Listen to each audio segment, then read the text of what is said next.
The vote is the underpinnings of the democracy.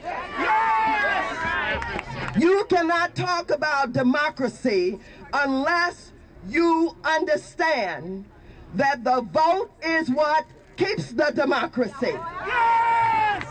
If in fact we do not protect the vote, the right to vote, to make sure that every vote is counted, we cannot claim we're the leaders of democracy. The most dangerous threat to democracy is the mistaken belief that we have one in this country. We are in the early stages of the next generation voting rights movement in this country. I really believe that. Keep hope alive! Keep hope alive! Those who cannot lead today cannot lead in 2006 or 2008.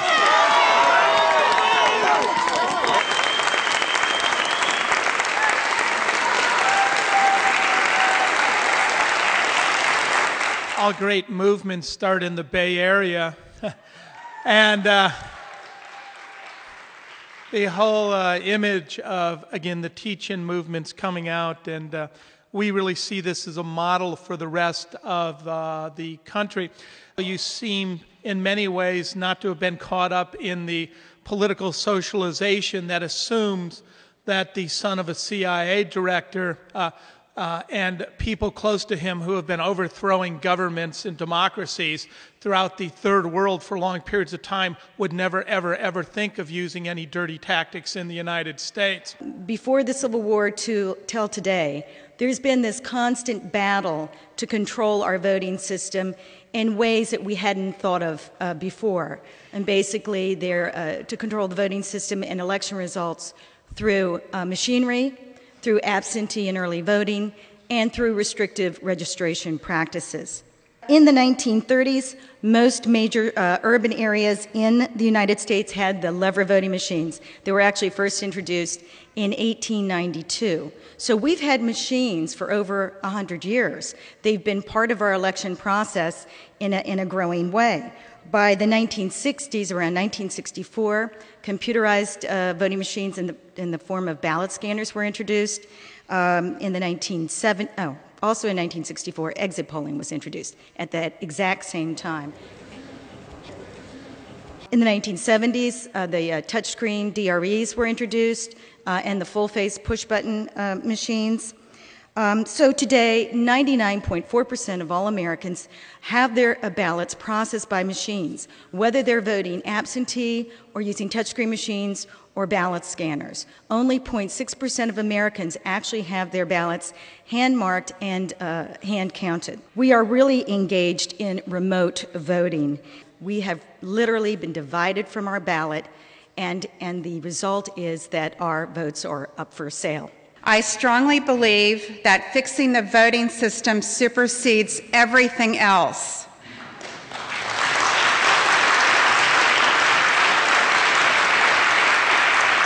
That there was possibly widespread vote fraud is an issue that appears, I think, to be too radioactive for the media, as we found, and also for many Americans. Also, we have conventional wisdom to think about if we want to educate others than ourselves. And this is what I hear when I'm talking to people who aren't living and breathing this stuff the way I've been. I hear people say, well, there's a certain amount of fraud in every election. And, everybody does it, and it's, it's kind of part of the scenery, and there's not much you can do about it. Or they'll say, well, they wouldn't do that, or they couldn't do that. And I think we have to disabuse them of some of their conventional wisdom. This is nothing but high-tech, 21st century Karl Rove Jim Crow. It is a deliberate tactic to disenfranchise American citizens. And what they want us to do is look the other way. You've heard a lot of talk about Ohio, and I want to make sure you understand why that is. It is by no means the only state where the official vote total fails to represent the will of the people. However, Ohio alone had enough electoral votes to swing the presidential election. So to prove that Kerry really won Ohio is to prove that Kerry really won the United States. I was the roving election attorney on election day for 8 inner-city precincts. When I saw people standing in line for hours and missing machines, I said, it looks like something is wrong here. 2 days after the election, I was in a Unitarian Universalist church. I was the token progressive political scientist.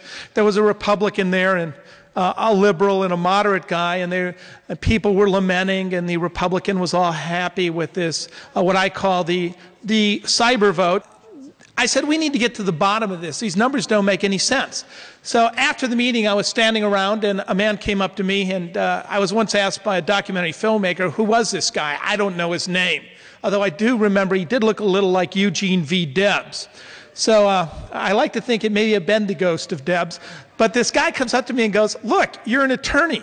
Why don't you hold public hearings and put people under oath and preserve the evidence? And not only that, why don't we have them in a black inner city church, since most of the people I saw waiting in line for hours were black? But on the November 13th hearing, thinking maybe 50 people might show up, over 500 people crowded into the New Faith Baptist Church.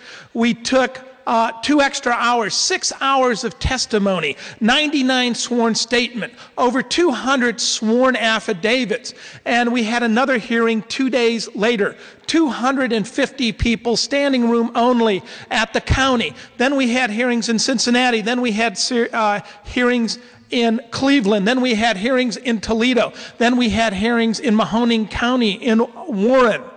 And not only that, and then, of course, Jesse Jackson entered the picture, and so did John Conyers. And really,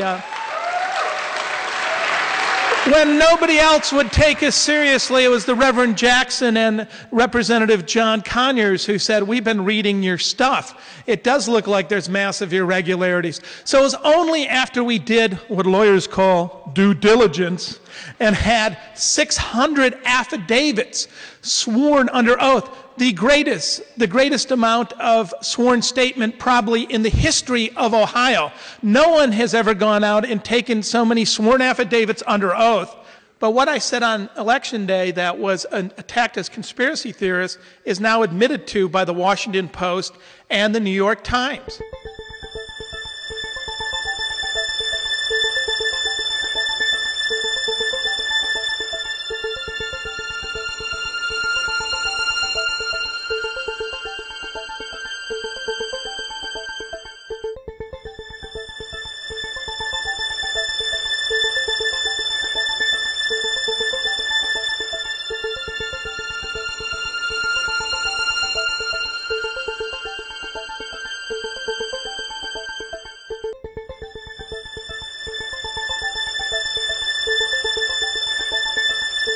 My job here today is really to explain to you in as much detail as I can in 10 minutes what happened in Ohio.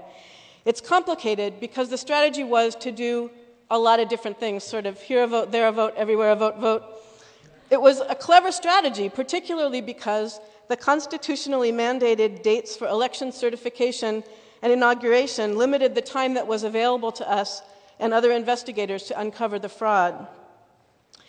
By January 6th, when Representatives Stephanie Tubbs Jones and Senator Barbara Boxer contested the electoral vote from Ohio, our project had analyzed 15 counties representing 62% of Ohio's registered voters.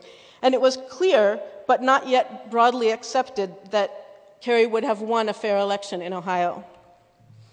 The problems break down really into 3 types: voter suppression, failure to count ballots cast, and alteration of vote totals. For every vote that was switched from Kerry to Bush, Bush's reported margin of victory went up by 2 votes, the one stolen from Kerry and the one gifted to Bush. So it's a very effective thing if you can not only fail to count the Kerry vote, but if you can actually take the Kerry vote and count it for Bush, you get double the reward. In Mahoning County, where Youngstown is, our statistical evidence shows that many electronic voting machines were programmed to default votes to Bush. This means that if a voter was unsuccessful in overriding the default setting, or incidentally, if they chose not to vote for president, their vote went to Bush. 20 to 30 machines in that county were malfunctioning in a way, and this has been confirmed by the Board of Elections in Mahoning County, that meant that voters actually saw their votes jump from Kerry to Bush. However, a machine that's correctly programmed to throw votes to a candidate does not indicate to the voter that it's doing so. So those 20 to 30 machines were only the machines that were doing it wrong. A lot of attention nationally has been paid to the issue of electronic voting machines, which I absolutely believe is important. Yet in Ohio, an even bigger problem seems to have been the electronic tabulators that counted the punch card ballots. As it was mentioned before, even those of us who don't vote on electronic machines generally have our votes counted by electronic machines. Tabulator company Triad GSI, which like Diebold and ES&S has strong ties to the Republican Party, operated tabulators all around the state of Ohio. Their technicians had access to the electronic tabulation machines before, during, and after the election, both in person and remote access. And there's significant evidence of tampering with the tabulators in several counties. 50% of the American votes are counted by just 2 corporations in over 37 states. So when my skeptic friends say nothing on this scale, say 3.5 million votes, could have been accomplished without the involvement of an enormous number of people, I do come back and say, well, it was 2 companies and they're owned by brothers, and they wanted the Republicans to win badly, so you've got to keep an open mind on this. When Karl Rove stole a second presidential election, the major media referred to him as a genius. The man's no genius. He's a criminal.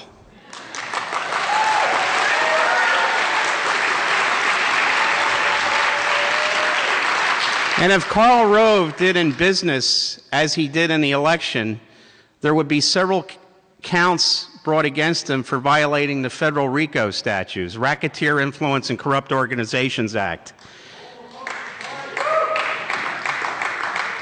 And in the days of Karl Rove engineering elections with the help of a select few private companies, they're not just private companies. These companies, if you look at their interlocking directorships, are run by extremely right-wing, fundamentalist Christian individuals. Let me first talk about this outfit, ES&S. It's owned by the McCarthy Group. One of the individuals, one of the former principals of ES&S is a Republican senator from Nebraska, Chuck Hagel, who's now calling for trying to encourage the youth to turn out to vote. Well, what good is that when you're not going to count their votes anyway, Senator Hagel? But one of the biggest bankrollers of ES&S is a family called the Amundsen family. They're out here in California. One of the principal Amundsens is Howard Amundsen. And it's interesting to see who some of Howard's friends are with a group called the Council for National Policy. Pat Robertson, Richard Viguerie, the guy that came up with direct mail for the Republicans, Ralph Reed, Tom DeLay, Jerry Falwell, one of my favorites, Bob Jones, another one, Grover Norquist, who's, of course, a very, very close colleague of Karl Rove, Oliver North, Don Wildman, and, last but not least, Carolyn Hunt, who was one of the owners of a company that was the predecessor to ES&S, Business Records of Texas. And then, of course, our favorite company, Diebold. Headed up by Wally Odell, big Bush contributor, close to Ken Blackwell, Secretary of State of Ohio. And one of his principals is Bob Urosevich, whose brother is over at ES&S. It's also interesting, we heard about the global election systems which Diebold purchased. They had a principal with that particular company named Jeffrey Dean. Jeffrey Dean was convicted for criminal activity. God, you'll never guess for what. Fraud and computer tampering. I feel certain that we've not uncovered all of the dirty tricks. It is absolutely clear that Kerry would have won a fair election in Ohio, that a majority of the duly registered voters who attempted to vote for president attempted to vote for John Kerry. The evidence that the election was stolen is overwhelming, and this is why I can't move on. You'll hear more about this evidence in the next section of the program on exit polling. But if we let the announced results of this election stand in the face of these mountains of evidence that we have, I believe that there's no reason to expect that we will ever again see a fair election in this country. It's very important that as we're working on future elections, we're also demanding accountability for the stolen election that just occurred. Exit polls are widely held to be reliable. Exit polls are as scientific as anything in the study of complex systems, including human populations. Many people, though, do not fully realize just how accurate surveys and polls, and particularly exit polls, are. They tend to misunderestimate them. The polls conducted for the 2004 presidential election were under the principal direction of Warren Matofsky, who over 35 years has polled voters in nearly 3,000 elections here and abroad. There is no reason a priori to think that he got this wrong this time. And if you do the statistics, we find that the statistical probability of Kerry receiving 48.1% of the vote, the tallied vote, when the estimate from the national sample was 50.8%, is less than 1 in 959,000.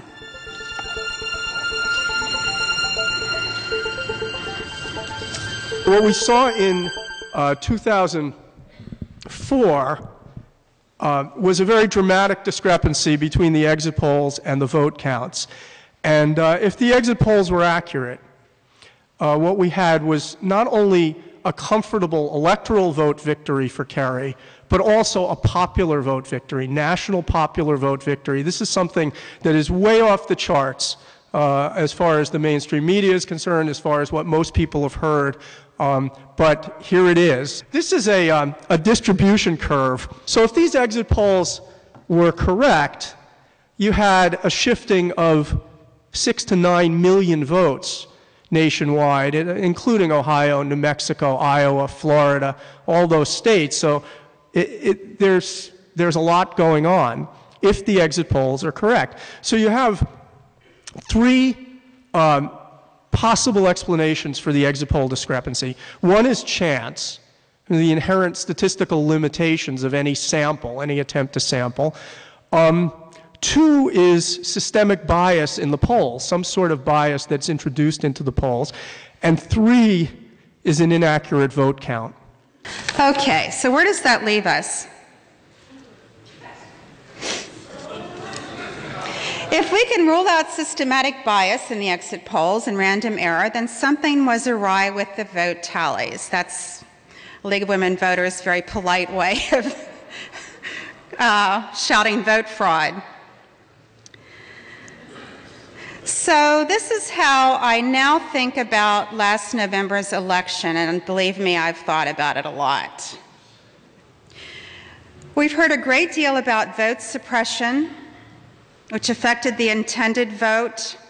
There were equipment malfunctions. I've ruled out exit polls. That's the X through that. So I've come to believe that the recorded vote was corrupted.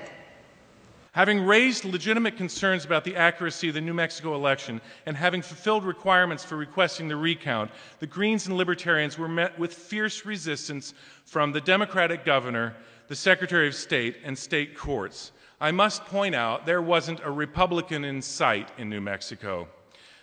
So this is a nonpartisan question. Power is power.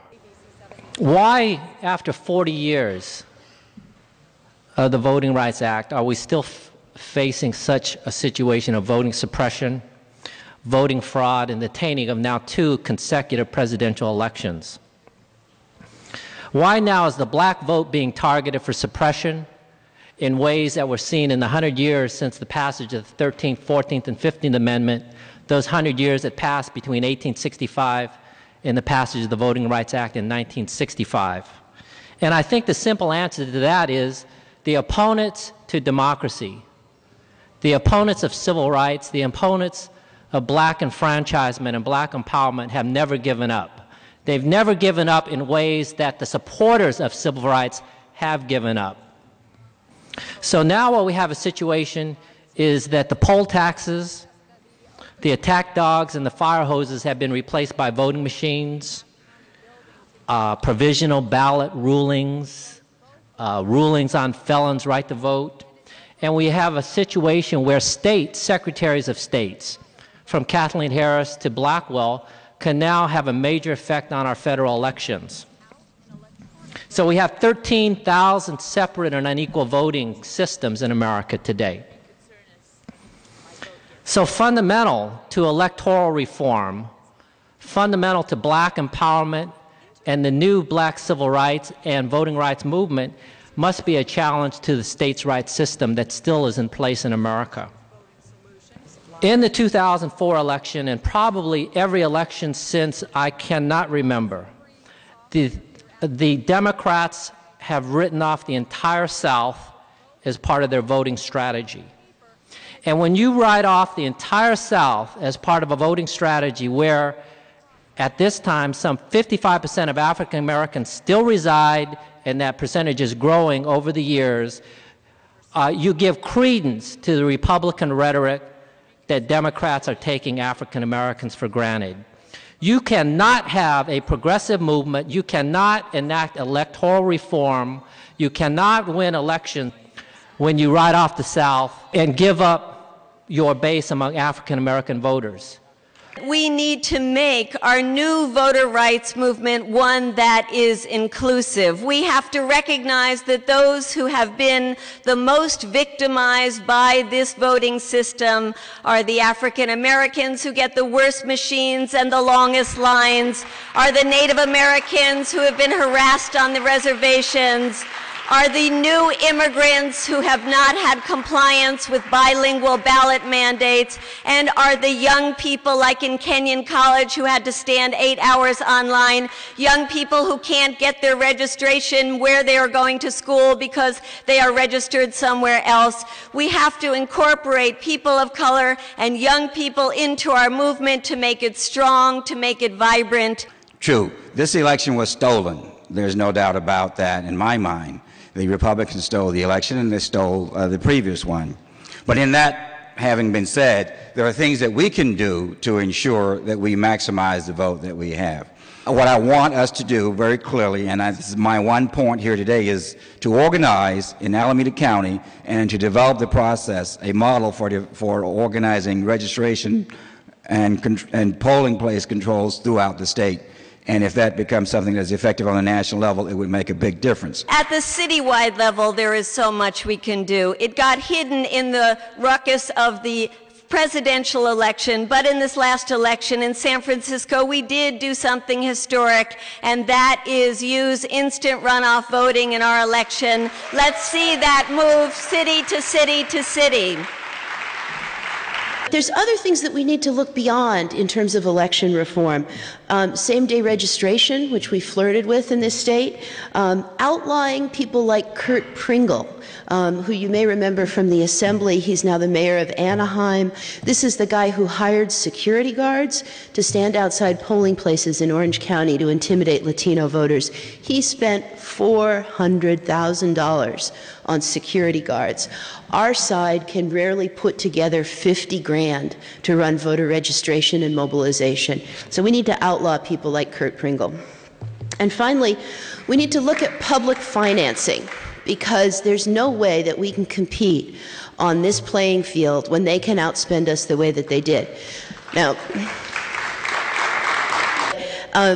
in local races, in state races, in state senate and congressional races, we get outspent 2 to 1, 3 to 1. Labor gets outspent anywhere from 11 to 17 to 1 by corporations. We will never win on this battlefield without some kind of public financing. Let us not divide our movement into those who, quote, care about the civil rights issues and those who are focused exclusively on the machines. We must look at them together. If we can only pass the bills now that deal with the machines and the verified paper ballot, let us give our support to pass those bills. But at the same time, let us use the bills, like the Clinton bill, as a focus for education, as a focus for pressure on our elected officials, because the issues of voter suppression are key issues and we cannot let them go. I think it's incumbent on us now to help others understand what happened on November 2nd, 2004. When they do, because when people hear this for the first time, they're stunned, they're shocked, they get angry, but most people don't know what we know or what we're learning, still learning. But when they do, when other people know what we know, we'll fix this broken system and we'll move ahead. So you only need to know really 3 things about this election. 20% of Americans in a Gallup poll right after the election said that they think something bad happened. And if we don't have the trust of the governed in our democracy, we don't have the consent of the governed in our democracy. And that's enough to know that we have a democracy in crisis. When tens of thousands of random glitches overwhelmingly favor a single candidate, that is by definition not random. So you don't have to keep track of all the data on this election. All you have to know is that something very not random has been happening and we need an explanation. So you don't even have to believe this election was stolen. All you have to believe is that we don't trust it. It's riggable, it's not transparent, it's privatized, Americans don't trust it. So try getting over that and get moving. So what do we have to do? We have to organize and educate, but make sure we've got the simple solution. Let's not keep the corporations in the voting booth. So how do you get from here to there? I would make my legislators' life an unmitigated hell. I would hound them relentlessly. Don't be polite, don't be nice, be at their door and be banging on it constantly. Because if you're nice, nothing's going to happen. So, you know, we've got the Democrats who are willing victims. We've got the Republicans who are obviously in control. You might want to switch to another party, Libertarian Green, somebody who does something. But you got to get angry and you got to get to work. Unless we get this right on voting, nothing else matters. These neocon plans to violate the law and use the U.S. military to invade other countries, to plot aggressive war, which is illegal under the UN Charter, which is illegal under the principles of Nuremberg. That's what this is about. And the reality is the facts are on our side. They stole those elections. The exit polls were in fact right. They've now privatized the vote. They are secretly counting the vote with their secret software. And what we're saying is we want full transparency, and we will stand with Lincoln in the battle we won in the Civil War, that government of the people, by the people, and for the people shall not perish. And it begins here today. The new voting rights movement in the United States. All power to the people. Thank you.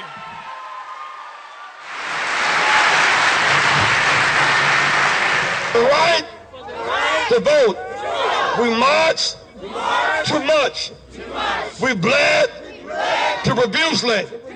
We've died too young for the martyrs, for King and Swanner and Goodman and Channer and Louiso. Surely they smile today. We march holding high the beacon of liberty and hope. Keep hope alive. Keep hope alive. I love you. God bless you.